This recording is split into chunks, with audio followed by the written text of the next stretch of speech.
எல்லாருக்கும் வணக்கங்க. நாம ஜபம் செய்கிறதுனால மட்டுமே நம்ம முக்தி அடைஞ்சிட முடியுமா அப்படின்ற கேள்வி ஆன்மீக தேடலில் ரொம்ப ரொம்ப முக்கியமானதாக இருக்கு. இதுக்கு நம்ம ஆன்மீக பெரியவர்கள் அப்புறம் இந்த சாஸ்திரங்கள்லாம் என்ன சொல்கிறாங்கன்னா, ஆமாம் முடியும்னு சொல்கிறாங்க. ஆனால் அதுக்கு சிறந்த ஒரு சில நிபந்தனைகள்லாம் இருக்குன்னு அவங்க சொல்கிறாங்க. இதை பற்றி நம்ம விரிவாகவும் எளிமையாகவும் இந்த வீடியோவில் பார்க்கலாம். கலியுகத்தில் நாம ஜபத்தோட சக்தி தான் அளப்பரிய அளவில் சொல்லப்பட்டிருக்கு. இந்து தர்மத்தில் ஒவ்வொரு யுகத்துக்கும் ஒரு குறிப்பிட்ட வழிபாட்டு முறை எளிதானதா, அதாவது எளிமையானதாக சொல்லப்படுது. இப்போது திரேதா யுகம், இதில் யாகங்கள், அப்புறம் துவாபர யுகத்தில் பூஜைகள் அது முக்கியமாக இருந்ததுன்னா, இந்த கலியுகத்தில் நாம சங்கீர்த்தனம், அதாவது இறைவனுடைய பெயரை, அவனுடைய நாமத்தை எந்த வேணாலும் நாம வச்சுக்கோங்க. அவரை கிருஷ்ணனா வணங்கலாம், சிவனா வணங்கலாம், விஷ்ணுவா வணங்கலாம். ஆனால் அந்த நாமத்தை துதிக்கிறது மட்டுமே முக்தியை தர எளிய வழின்னு பாகவதம் அப்புறம் சில புராணங்களும் சொல்லுது.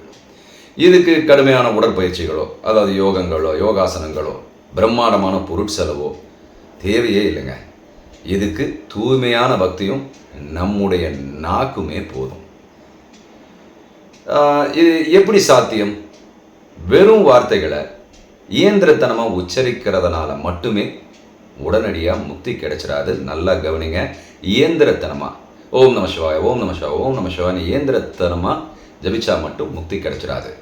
நாம ஜபத்தை தொடர்ந்து செய்யும்போது அது ஒரு சங்கிலி தொடர் மாற்றத்தை நமக்குள்ளே ஏற்படுத்தணும். அதாவது அதற்குள்ளே நம்ம ஒன்றி போய் நம் உணர்வு ரீதியாக அதை சொல்லணும், உணர்வோடு ஒன்றி போய் சொல்லணும். அழுக்கான பாத்திரத்தில் சுத்தமான பாலை ஊற்ற முடியாது. அதுபோல காமம், குரோதம், பேராசை நிறைஞ்ச இந்த மனசில் ஞானம் நிச்சயமாக தங்காது. பால் எப்படி கெட்டு போயிடுமோ அதுபோல் ஞானமும் இதற்குள் வரத்துக்கு வாய்ப்பே இல்லை. நாம ஜபம் செய்ய செய்ய, ஆனால் நாம ஜபம் செய்ய செய்ய மனம் என்கிற இந்த பாத்திரம் சுத்தமடையும். அப்புறம் ஒருமுகத்தன்மை மேம்படும். அதாவது இறைவனுடைய நாமத்தை திரும்ப திரும்ப சொல்லும்போது நம்ம மனசு அலப்பாஞ்சிக்கிட்டே இருக்குது பார்த்தீங்களா வெளி உலகத்தில், அதெல்லாம் அடங்கி நம் உயிரென்னும் ஒரு புள்ளியில் குவியும். அப்படி குவியும் பொழுது அகங்காரம் அழிந்துவிடும். நான் தான் எல்லாத்தையும் செய்கிறேன் என்கிற எண்ணம் மறந்து எல்லாமே அவனுடைய செயல், அவன்தான் எல்லாமே, அவனுக்கும் எனக்கும் தான் உறவு இருக்குது அப்படின்ற தூய்மையான பக்தி வர அந்த சரணாகதை நிலை வரும். இந்த அகங்கார அழிவு தான் முக்தியோட வாசலாக இருக்குது. அதாவது இறக்கும் தருவாயில் யார் எதை நினைத்து கொண்டு உயிரை விடுகிறார்களோ அதையே அடைகிறார்கள்னு கிருஷ்ணர் சொல்கிறாரு.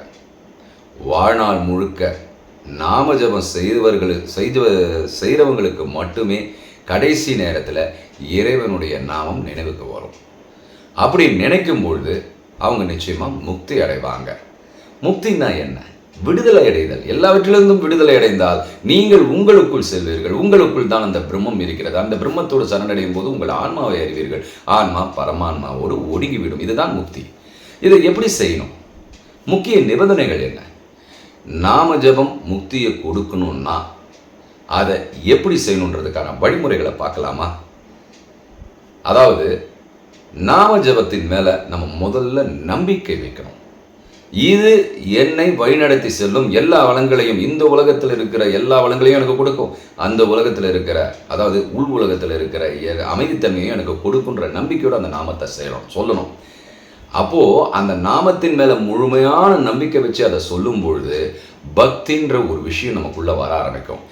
இறைவனுடன் ஒரு நெருக்கமான உறவு, அதாவது தாய், தந்தை, நண்பன், எஜமானன், அதுபோல் அவங்கக்கிட்டலாம் எப்படி நம்ம உறவு கொள்கிறோமோ அது போல கடவுளையும் நாம் பாவித்து சொல்ல வேண்டும். நீங்கள் நண்பனாக நினைக்கலாம், அவரை ஸ்கூல் டீச்சராக நினைக்கலாம், அப்பாவை நினைக்கலாம், அம்மாவை நினைக்கலாம், எப்படி வேணாலும் நினைக்கலாம். ஒரு நாள் செஞ்சுட்டு அதை விட்டுறக்கூடாது. மூச்சு விடுற மாதிரி அது இயல்பாக நமக்குள்ளே ஓடிக்கிட்டே இருக்கணும். அதாவது இயல்பாக ஓடுனா அதை அஜபா ஜபம்னுவாங்க. அதாவது அந்த மந்திரங்களெல்லாம் நீங்கள் சொல்ல சொல்ல சொல்ல அது உங்களுக்குள் தன்னாலேயே நிகழ்ந்து விடும். அமைதியான தன்மையோடு போய்விடும், அடங்கிவிடும் எல்லாம். அதுதான் அஜபா ஜபம் சொல்லுவாங்க. நாம ஜபத்தினால மட்டுமே முக்தி அடைஞ்ச மகான்கள் பல பேர் நம்ம வரலாறில் இருக்காங்க. நம்ம வால்மீகி எடுத்துக்கங்க. வால்மீகின்றவர் ஒரு வேட்டைக்காரர். அவர் மரா மரா மரான்னு என்று தவறாக உச்சரித்தாலும் அந்த நாமத்தோட சக்தியினால அது ராமநாமமா மாறி அவர் முனிவராகவும் முக்தி அடைய முடிஞ்சது. அப்புறம் போதேந்திர சரஸ்வதி சுவாமிகள், சத்குரு தியாகராஜர், ராமகிருஷ்ண பரமஹம்சர், இவங்கெல்லாம் நாம ஜபத்தையே தங்களோட முதன்மை வழிபாடாக கொண்டிருந்தாங்க. அதன் மூலமா அவங்க ஆன்மீகத்தோட உச்சியை அடைஞ்சவங்க. சுருக்கமாக சொல்லணும்னா நாம ஜபம்ன்றது ஒரு விதை மாதிரியானது. இந்த விதையை மண்ணில் போட்டவுடனே எப்படி மரமாக முளைக்குதோ அதுபோல் இதை உங்கள் மனசில் விதைச்சி பக்தின்ற தண்ணி அதில் ஊற்றுனீங்கன்னா ஞானம்ங்கிற மரம் உங்களுக்குள்ளே வளர்ந்து அதிலிருந்து விடுதலைன்ற கனியை உங்களுக்கு அது தரும். அதனால் நாம ஜபம் செய்கிறதால மட்டுமே கண்டிப்பாக முக்தி அடைய முடியும். அது உட்காந்து யோகத்தை செய்கிறேன், அதை செய்கிறேன், தியானம் பண்ணுறேன், இதெல்லாம் ரொம்ப கஷ்டமான விஷயங்களாக இருக்கும். ஏன்னா நம்ம மனசை அடக்கிறது அது கஷ்டம். ஆனால் இந்த ஜபத்தை ஜபிச்சுட்டு இருக்கும் பொழுது உங்களுடைய மனம் தன்னாலே அதற்குள் அடங்கிவிடும். இதெல்லாம் உள்ளத்திலேருந்து வரணும்.